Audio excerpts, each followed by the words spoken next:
आज मीठे बाबा हमें बहुत नशा चढ़ाते हैं कि बाबा हम बच्चों को रूहानी ज्ञान दे रहे हैं। और बाबा कहते हैं ये रूहानी ज्ञान एक ही दफा पूरे कल्प में दिया जाता है। ना सतयुग, ना त्रेता, ना द्वापर, न कलयुग, कभी भी ये रूहानी ज्ञान किसी को नहीं मिलता। और बाबा कहते संगम युग पर भी ये रूहानी ज्ञान सिर्फ हम ब्राह्मण बच्चों को मिलता है। तो एक तो पूरे कल्प में एक ही दफा रूहानी ज्ञान प्राप्त होता है, और फिर उस संगम युग में भी जब एक दफा ये ज्ञान मिलता है तो भी सबको नहीं, सिर्फ हम ब्राह्मण बच्चों को प्राप्त होता है। तो इतना स्वमान रहता है कि दुनिया में किसी को भी रूहानी ज्ञान नहीं है ना। क्योंकि देखो दुनिया में तो बहुत सारे लोग हैं जो स्पिरिचुअल गुरु कहलाते हैं और स्पिरिचुअल ज्ञान देते हैं ना, लेकिन वो बाबा कहते कि वो ज्ञान नहीं है, ज्ञान तो यही है। अब ऐसा हम कैसे कह सकते है ना। तो क्योंकि दुनिया में तो आज बहुत सारे है ना, पहले तो साधु संत इतना ज्ञान नहीं देते थे, आजकल तो बिल्कुल हर विषय पर कुछ ना कुछ समझाने देते हैं, ज्ञान देते हैं। लेकिन बाबा कहते कि स्पिरिचुअल ज्ञान या रूहानी ज्ञान सिर्फ इसी समय बाबा देते हैं। तो मैं आपको कुछ दिन पहले की बात बताती हूँ। एक भाई आए तो मुझे कहते कि आप लोग ऐसे कैसे कह सकते हो कि यही रूहानी ज्ञान है या यही स्पिरिचुअल नॉलेज है। मैं भी जिस गुरु को फॉलो करता हूँ तो मेरे पास भी स्पिरिचुअल नॉलेज है। तो मैंने कहा नहीं, वो तो हम बात कर सकते हैं उस पर, ऐसी बात नहीं है। तो कहते कि, तो मैंने कहा आप बताइए आपके हिसाब से स्पिरिचुअल नॉलेज क्या है। तो वो कहते कि मुझे भी ये ज्ञान है कि, तो मैंने कहा हम कौन है, इसका क्या उत्तर है। तो कहते मुझे पता है कि हम ये देह नहीं है और इस देह के साथ बहुत अहंकार जुड़ा हुआ है, हमें उस अहंकार को छोड़ना है। तो मैंने कहा वो बात आपकी बिल्कुल ठीक है, हम देह नहीं है, ठीक है, देह का अहंकार छोड़ना है वो भी ठीक है, लेकिन हम हैं कौन, हम क्या नहीं है वो तो समझ में आ गया। मैं शरीर नहीं हूँ, कई कहते हैं हम मन नहीं है, हाँ वो भी ठीक है, लेकिन हम हैं कौन। तो कहते हम कुछ भी नहीं है, हम धूल का कण है। तो मैंने कहा नहीं, हम धूल का कण है अगर, तो स्मृति से समर्थ ही आते हैं। अगर आप अपने को धूल का कण समझेंगे तो फिर तो आप शक्तिहीन होते जाएंगे ना। तो जब हम धूल का कण अपने को समझते हैं तभी तो हमें इतने देहाभिमान की ज़रूरत पड़ती है ना, क्योंकि मनुष्य धूल का कण नहीं बनना चाहता। तो वो सोचता है कि अच्छा मुझे नौकरी मिले, चाकरी मिले, मकान बने, पद पोजीशन हो, 4 लोग मुझे नमस्ते करें, तो फिर मैं भी कुछ हूँ। तो आप अगर कहें मैं कुछ नहीं हूँ तो फिर कुछ हूँ की लालसा कैसे छोड़ेंगे, है ना। मैं कुछ बनूं उसकी लालसा तो वहीं से जन्म लेती है। तो इसीलिए जब दुनिया में रूहानी ज्ञान की बात होती है तो वो ये बताएंगे ये ईगो है या ये मैं नहीं हूँ, लेकिन मैं कौन हूँ उसका परिचय कोई नहीं देता। और जब तक मैं कौन हूँ उसका परिचय नहीं मिलता तो फिर नेचुरल है कि मैं जो नहीं हूँ उसके आधार से चलने की एक मेहनत होती रहती है ना। क्योंकि अपना अस्तित्व, जब हमें अपना रूहानी अस्तित्व या रूहानी पहचान नहीं होती तो फिर हम अपनी पहचान या अस्तित्व इस भौतिक विनाशी संसार में ढूंढते हैं। हम कौन हैं उसका परिचय ढूंढने लगते हैं और फिर हम वस्तु, व्यक्ति, वैभव से उस परिचय या उस मान को ढूंढने की कोशिश करते हैं। तो फिर उस भाई को हमने समझाया कि शिव बाबा हमें कहते हैं कि तुम एक आत्मा हो, है ना। और तो कहते ये तो सबको पता है। तुमने कहा हाँ ठीक है, सबको पता है, लेकिन आत्मा क्या है, कैसी है, कौन है, आत्मा के गुण क्या है, या हम आत्म अभिमानीपन के नशे में कैसे रहे। क्योंकि आप देखो, किसी को भी आप कोई चीज़ छोड़ने के लिए बोलेंगे तो नेचुरल है कि उसको उससे बड़ी प्राप्ति होगी, तभी तो वो आत्मा उस चीज़ को छोड़ेगी ना। तो जब हमें ये समझ आता है कि जो मैं वास्तविकता में हूँ वो बहुत वैल्यूएबल है, तब तो हम ये जो मकान दुकान नौकरी चाकरी के पीछे पड़े हैं, जो ईमान शान के पीछे पड़े हैं, देह अभिमान के पीछे पड़े हैं, या विकार और विस्तार के पीछे पड़कर हम सुख ले रहे हैं, उसको हम छोड़ पाएंगे। तो वहाँ पर उनको परिचय दिया कि स्पिरिचुअल नॉलेज यही है कि मैं एक आत्मा हूँ और मैं आत्मा 7 गुणों से बनी हूँ। मेरा स्वधर्म ही शांति है, पवित्रता है।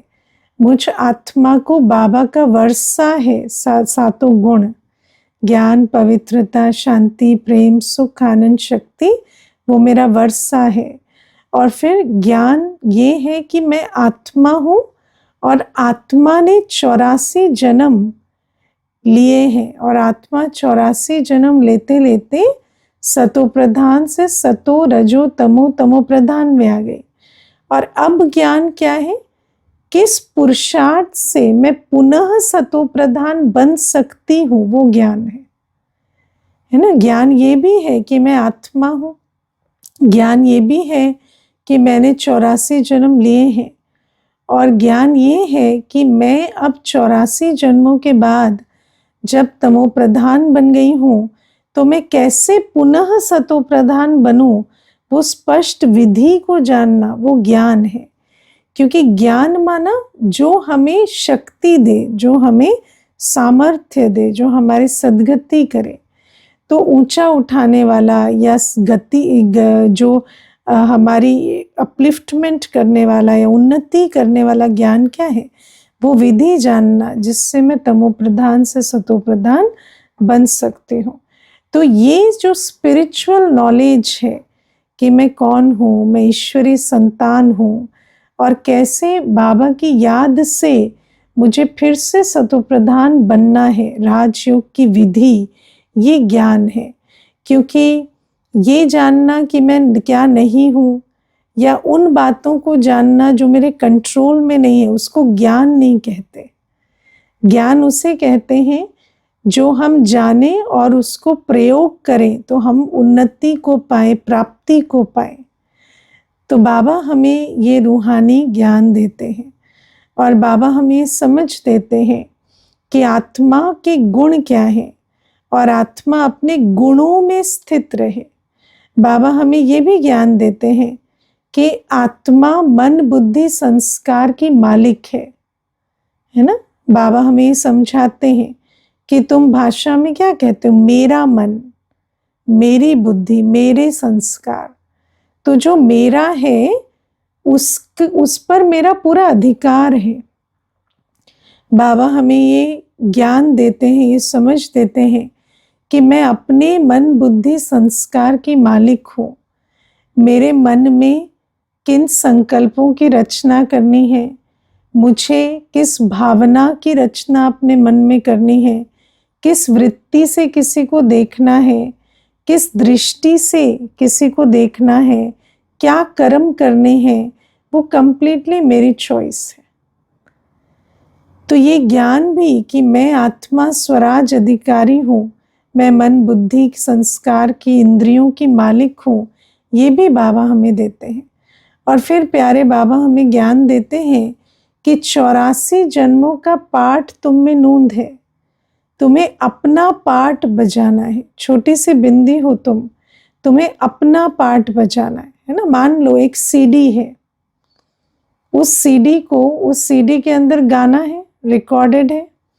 अब उस सीडी को आप चाहे शोर में बजाओ, चाहे आप सन्नाटे में बजाओ, वो सीडी तो अपने अंदर का गाना बजा ही सकती है ना। ऐसा थोड़ी है कि शोर है तो सीडी का अंदर का गाना नहीं बजेगा। तो बाबा कहते कैसी भी परिस्थिति हो, कैसे भी सामने वाली आत्मा हो, तुम अपना अंदर नूंधा हुआ पाठ बजा सकते हो। तुम अपने मन में जो संकल्प चाहे रच सकते हो, जिस दृष्टि से चाहे उसे देख सकते हो, जो कर्म तुम करना चाहते हो कर सकते हो। और बाबा हमें पूरा ज्ञान देते हैं कि 84 जन्मों में तमोप्रधान होने का भी पाठ था, और अब मुझे सतोप्रधान बन सतोप्रधान दुनिया का मालिक बनना है। तो ये आत्मा का ज्ञान हम बच्चों को मिलता है।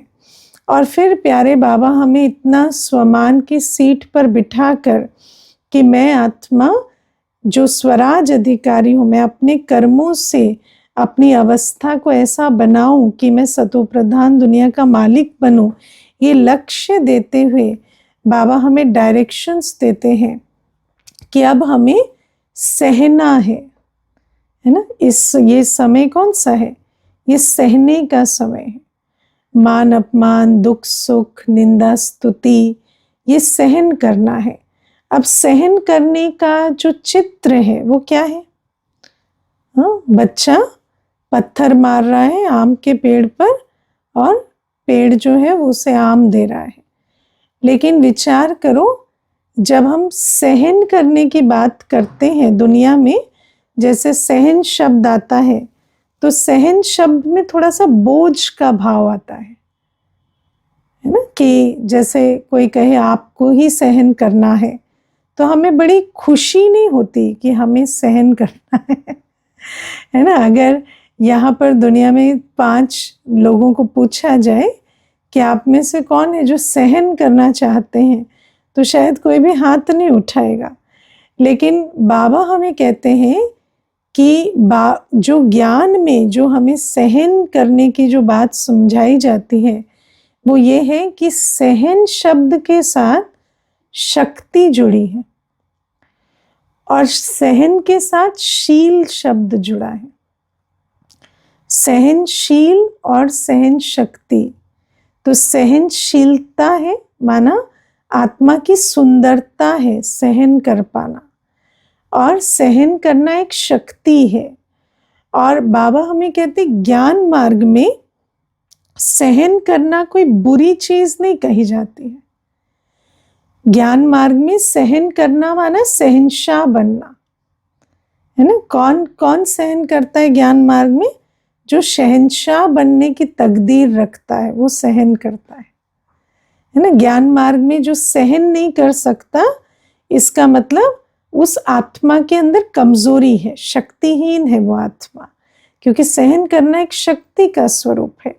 तो ज्ञान मार्ग में सहन करना एक शान की बात है, और सहन ना करना ये कमजोरी की बात है ना। कोई कहे मैं सहन नहीं कर सकता, तो ये कोई अच्छी बात नहीं है ज्ञान मार्ग में। और सहन कौन कर सकेगा?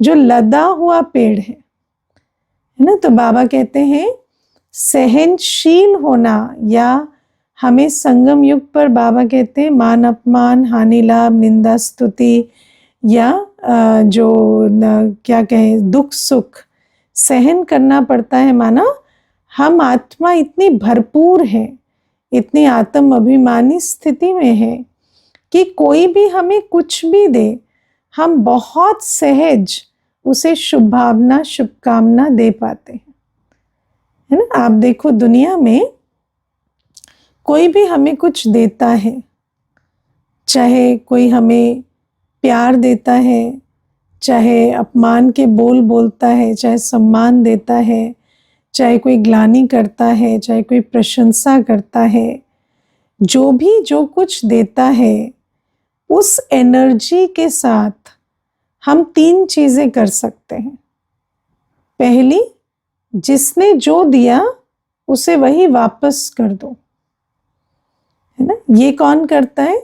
शक्तिहीन आत्मा करती है ना। जो लदा हुआ पेड़ नहीं है, जब आप पत्थर दीवार पर मारेंगे तो पत्थर लौट कर आ जाएगा।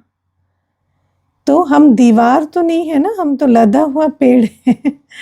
तो बाबा कहते जब देह अभिमान में आत्मा होती है, जब आत्मा में कोई गुण शक्तियां ज्ञान का खजाना भरा नहीं होता, तो हम क्या करते हैं, जिसने जो दिया उसको वो वापस कर देते। किसी ने गाली दी, आपने भी गाली दे दी, किसी ने दुख दिया, आपने भी दुख दे दिया। तो ये कोई डिग्निटी की बात नहीं है कि जिसने जो दिया वो उसे दे दिया। किसी ने ऊंचा बोला तो हमने भी ऊंचा बोल दिया। तो इसका मतलब हमारा अपना कुछ नहीं है क्या? जिसने जो दिया हमने उसी आधार से, उसी तरह से रिस्पॉन्ड कर दिया। तो बाबा हमें कहते ये कोई देवी देवता बनने वालों की निशानी नहीं है ना। दुनिया में भी देखो कहानियां बनी हुई हैं। आपने वो कहानी सुनी होगी कि एक साधु एक बार नदी के तट पर बैठे थे, तो एक मकोड़ा था। तो मकोड़ा एक पत्ते पर चढ़ने की कोशिश करता और बार बार गिर जाता। तो जो साधु थे वो उनको उठाते और उसको दोबारा उस पत्ते पर बिठा देते। फिर वो गिर पड़ता, फिर उठाते, फिर बिठाते। और जब भी उसको मकोड़े को उठाते, वो मकोड़ा साधु को काट लेता। तो जो शिष्य था वो कहता, आप बार बार इसकी मदद कर रहे हैं और ये जो मकोड़ा है ये आपको बार बार काट रहा है, तो आप इसकी मदद क्यों कर रहे हैं, छोड़ क्यों नहीं देते? तो साधु ने कहा कि मकोड़ा अपनी प्रकृति नहीं छोड़ रहा, वो बार बार काट रहा है, तो मैं अपनी प्रकृति क्यों छोड़ दूं? मेरी प्रकृति तो मदद करने की है ना। तो शिव बाबा कहते हैं कि दुनिया में भी ये बातें हम सुनते हैं कि हर कोई अपनी प्रकृति के हिसाब से कार्य करे, लेकिन किसी ने ये नहीं बताया कि मनुष्य की प्रकृति क्या है ना। क्योंकि यही कहते हैं कि काम क्रोध लोभ मोह अहंकार भी हमारी प्रकृति है, लेकिन बाबा ने हमें कहा ये हमारी प्रकृति नहीं है, ये हमारी स्वभाव नहीं है, ये हमारी नेचर नहीं है। हमारी नेचर क्या है? ज्ञान, पवित्रता, शांति, प्रेम, सुख, आनंद, शक्ति। तो बाबा हमें कहते हैं कि कोई कुछ भी तुम्हें दे, तुम उसे वो दो जो तुम्हारे पास है, और किसी को वही लौटा देना जो उसने दिया। वो तो देह अभिमान के मनुष्य करते हैं, पतित कलयुगी मनुष्य करते हैं। दूसरी चीज क्या करते हैं पतित मनुष्य?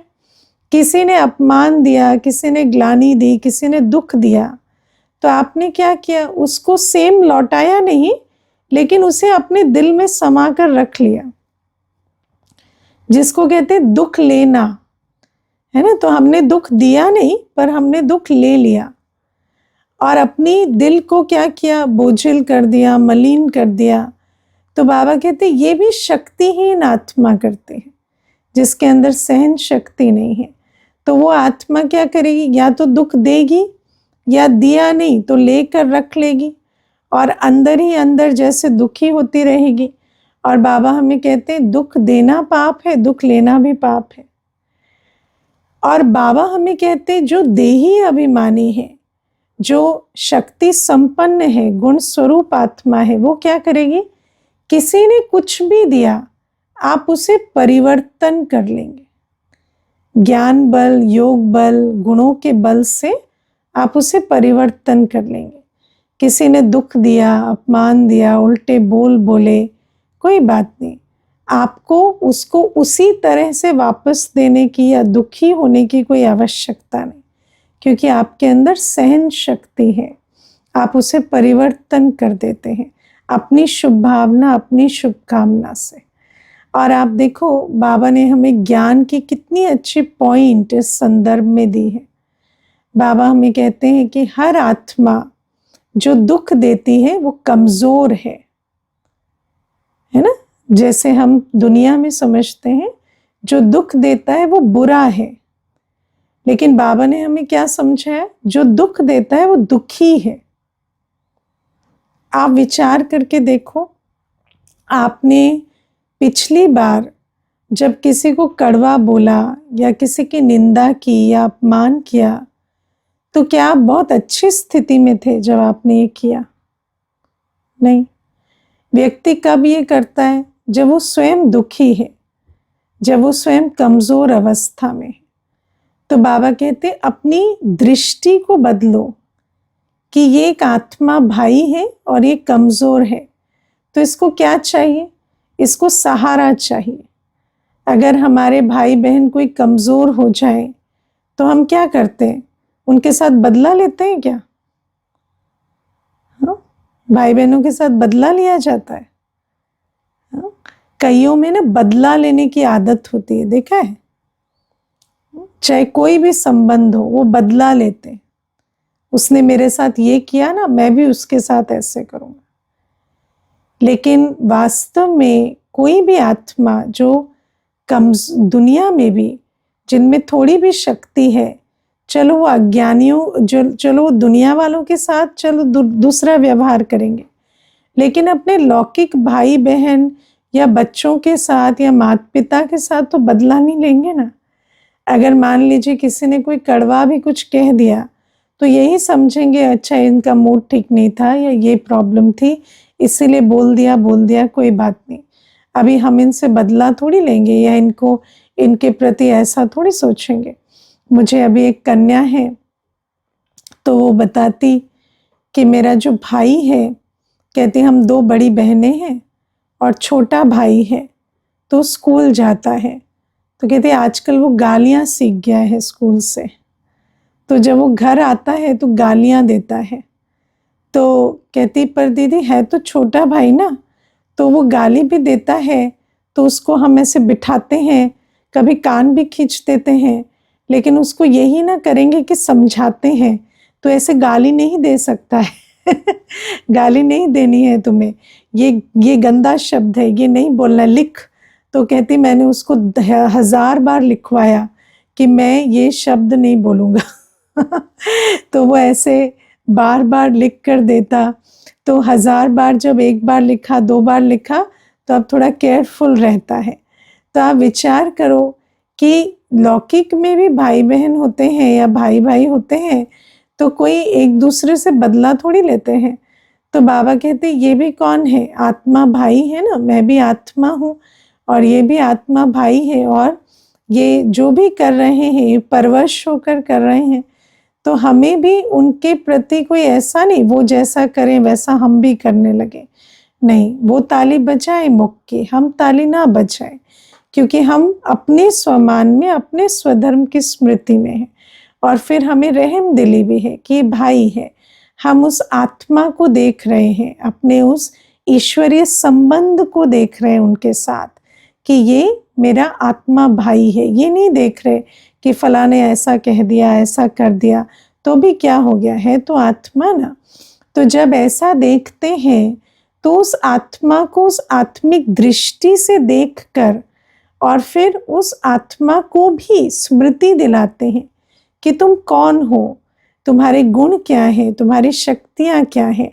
जैसे आप देखो बाबा के सामने कोई भी बच्चे आते थे, कैसे भी अवगुण वाला हो, तो बाबा सदैव उनको मीठे बच्चे कहते कहते उनके गुणों की माला उनके गले में डालते डालते उन्हें गुणवान बना देते थे, है ना। मुझे याद है मैं एक बार एक साकार बाबा के समय की बात सुन रही थी कि कोई भाई किसी सेंटर पर जाता था, तो भाई जो था वो बहुत बदमाशी करता था, और जब मधुबन जाने का समय आया बाबा से मिलने के लिए, तो दीदी ने भाई को बोला नहीं, कुमार था तो उसको नहीं बोला कि आप भी चलना, क्योंकि नेचुरल है वो बाबा के घर जाएगा और फिर वहाँ भी वो कुछ ना कुछ गड़बड़ करेगा, तो इसी वजह से दीदी ने बोला नहीं। लेकिन भाई ने जो है अपनी टिकट करा ली और फिर वो खड़ा हो गया स्टेशन में जाकर। तो दीदी ने कहा कि आपको तो हम निमंत्रण नहीं दिया था, तो कहता नहीं तो भी मैं जाऊंगा, मुझे इतना समय हो गया है, मैं बाबा से मिलूंगा। तो फिर दीदी को लगा अच्छा अब ऐसे मना भी नहीं कर सकते, तो ले गई उनको। अब ले गई तो बाबा के पास जाते ही दीदी को आया कि अब वो कुछ उल्टा ना करे है ना। तो बाबा को बोला कि बाबा इस भाई को हम ला नहीं रहे थे और इसमें थोड़ी खराब आदतें हैं बोलने की, चाल चलन की, तो आप जो है ना, आप इस पे ध्यान नहीं देना, आप बस वो अभी आया है हमारे साथ चला जाएगा। तो बाबा ने कहा ठीक है। लेकिन बाद में बाबा क्या करे, हर समय उसी बच्चे को, बच्चे समझा, बच्चे आज ये भोजन किया, बच्चे ये, बच्चे वो, हमेशा उसी से बात करे, मीठे बच्चे करके। तो फिर ठीक है, बाबा तो बाबा है, तो उनको कुछ कोई कह तो नहीं सकता कि बाबा ऐसे क्यों कर रहे हैं। तो अंतिम दिन में वो भाई जो है वो स्वयं बाबा के पास गया और बाबा को बोला, बाबा मुझ में ना कुछ आदतें हैं, कुछ ऐसे जो खराब हैं, लेकिन अगली बार मैं आऊँगा ना तो मैं जैसे आप मुझे देखते हो ऐसा बन गया हूँगा, मैं वैसे ही परिवर्तन होकर आऊँगा। तो आप सोचो कि मनुष्य की दृष्टि में, भगवान की दृष्टि में कितना फ़र्क होता है।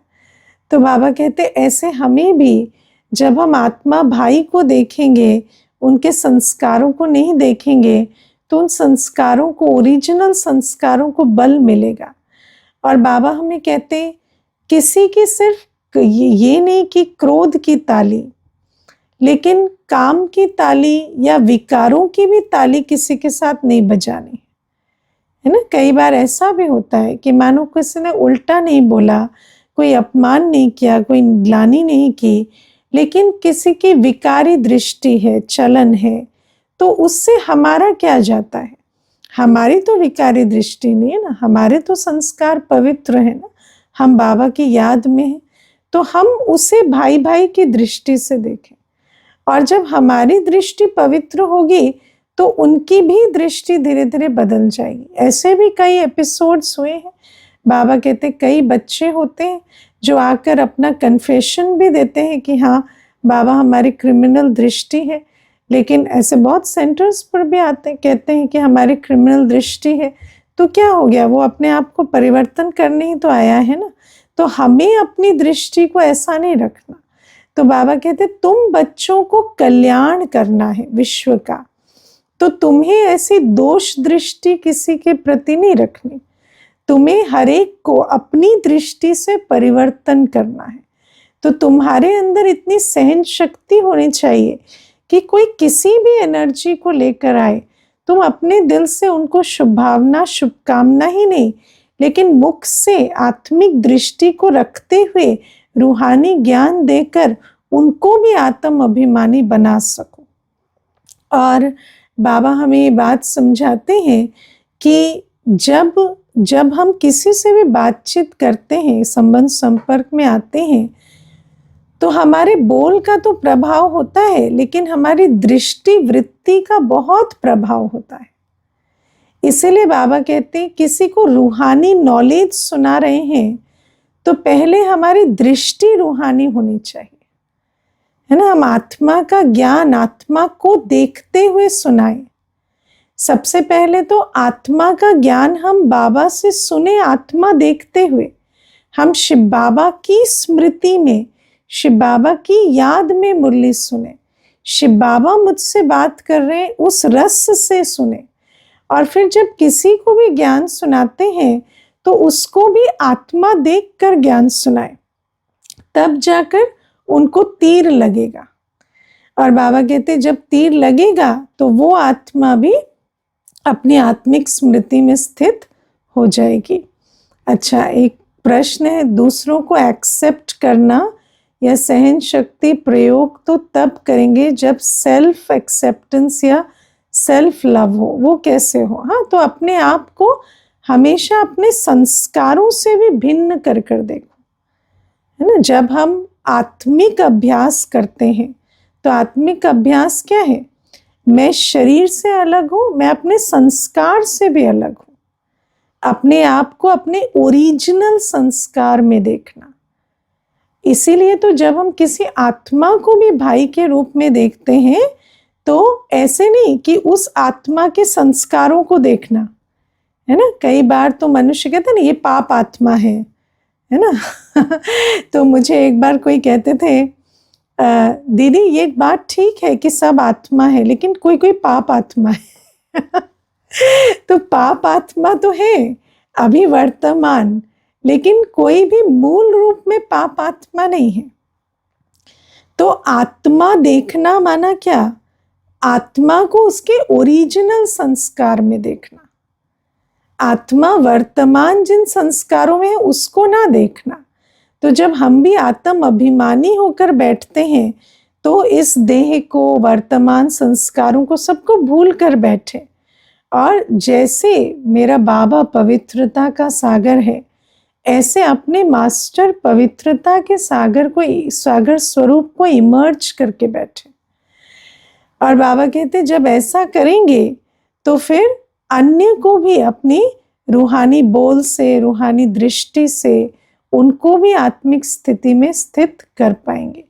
तो ये है रूहानी ज्ञान, मैं कौन हूँ और मैं पुनः अपनी ओरिजिनल अवस्था में कैसे पहुंच सकती हूँ, उसका ज्ञान।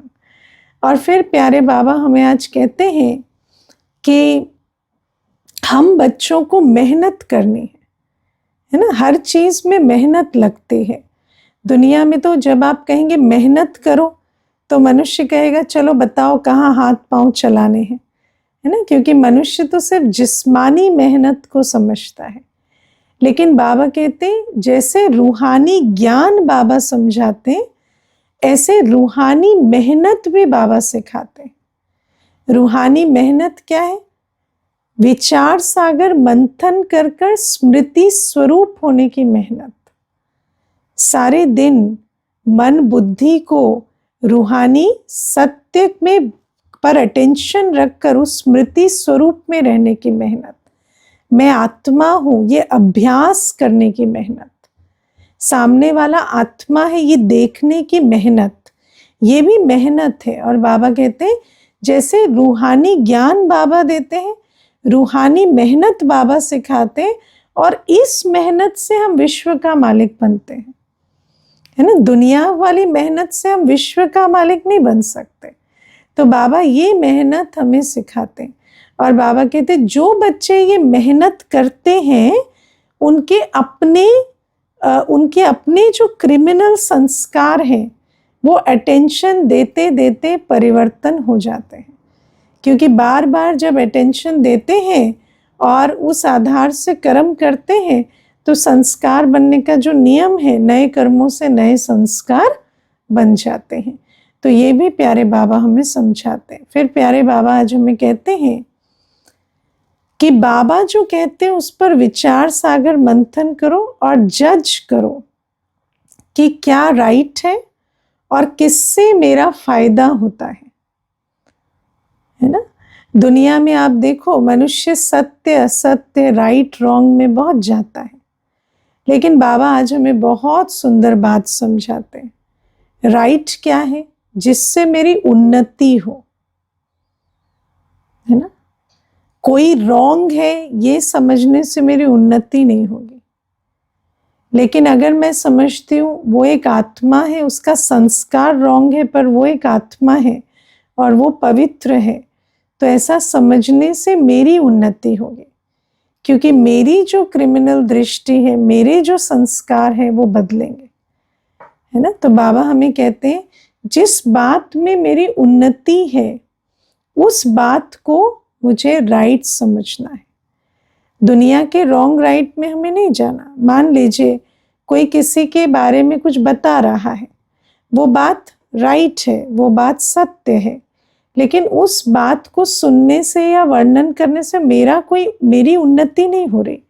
उल्टा वो आत्मा भी जो है उसके अवगुण वर्णन करते करते उसको भी हम नेगेटिव वाइब्रेशन दे रहे हैं और स्वयं की भी अवन्नति हो रही है, तो वो व्यर्थ कर्म में जाता है। तो बाबा हमें कहते हैं कि हर चीज को विचार सागर मंथन करो और डिसाइड करो क्या राइट है क्या रॉन्ग। और राइट की परिभाषा है जिससे मेरी उन्नति होती है, वो बात राइट है। मैं आपको इससे जुड़ी एक बात बताती हूँ। जब मैं ज्ञान में आई तो संतोष भाई जी पहले से ज्ञान में थे, तो उनको मैंने पूछा आपको इस ज्ञान पे 100% निश्चय है? तो कहते मुझे नहीं पता। तो मैंने कहा फिर आप इस ज्ञान में क्यों चलते हो? तो मुझे कहते क्योंकि मेरी उन्नति होती है। तो मैं चुप हो गई क्योंकि उन्नति तो मैं देख पा रही थी। तो फिर मैं भी ज्ञान में चली। फिर धीरे धीरे मुझे निश्चय हो गया। तो जब मुझे 100% निश्चय हो गया कि बाबा तो सत्य ही कहता है, तो फिर मैं गई, फिर मैंने उनको कहा कि आपको तो निश्चय ही नहीं है, मुझे तो निश्चय हो गया। अभी थोड़े ही दिन हुए हैं मुझे तो निश्चय है कि 100% सत्य है। तो कहते मुझे भी निश्चय है। तो मैंने कहा पर आपने उस दिन तो मुझे नहीं कहा। तो कहते क्योंकि तुम बहस करती, और फिर वो उस बहस का तो कोई फायदा नहीं है क्योंकि निश्चय को तो प्रूव नहीं किया जा सकता ना। तो इसीलिए मैंने उस दिन आपको ये बात कही नहीं। तो मैंने कहा, तो फिर उन्होंने कहा मैंने वो बात कही जो आपको उस दिन समझ में आती। तो उस दिन आपको ये समझ में आएगा कि ये मेरी उन्नति के लिए है, तो आपने भी उसको लिया और फिर आज उन्नति हुई तो आपको समझ में आया ना ये बात राइट है। तो इसीलिए बाबा कहते हैं जब हमें ये निश्चय होता है और जब हम उन्नति को प्राप्त करते हैं, जब हमारे अंदर ये धारण हो जाता है ये उन्नति की बात है, तो हमें हर एक को बहुत ओना भी होता है कि हम किसी को ये लाभ पहुंचाएं। और जब किसी को भी उन्नति की फीलिंग होती है ना, तो सत्य को पहचानना बहुत इजी हो जाता है ना। वैसे सत्य झूठ को परखना बहुत मुश्किल है, लेकिन अगर किसी को समझ आ जाए ना सत्य, वो जो उन्नति को प्राप्त कराए, तो बहुत इजी हो जाता है सत्य की परख करना। तो ये भी प्यारे बाबा हमें समझाते हैं। और प्यारे बाबा हमें ये भी कहते हैं कि जब हम आत्मा भाई किसी को नहीं देखते तो क्रिमिनल दृष्टि जाती है, क्योंकि हम देह देख रहे हैं, है ना। चाहे विकार की, चाहे क्रोध की, चाहे काम की, कैसी भी दृष्टि जाएगी। स्त्री पुरुष का चोला दिखाई देगा, रूप रंग दिखाई देगा, लेकिन जब हम किसी को भाई भाई करके देखते हैं तो हमारी अपनी जो क्रिमिनल दृष्टि है वो परिवर्तन होती चली जाती है। तो ये बातें आज प्यारे बाबा हमें अंडरलाइन करा रहे हैं। ओम शांति।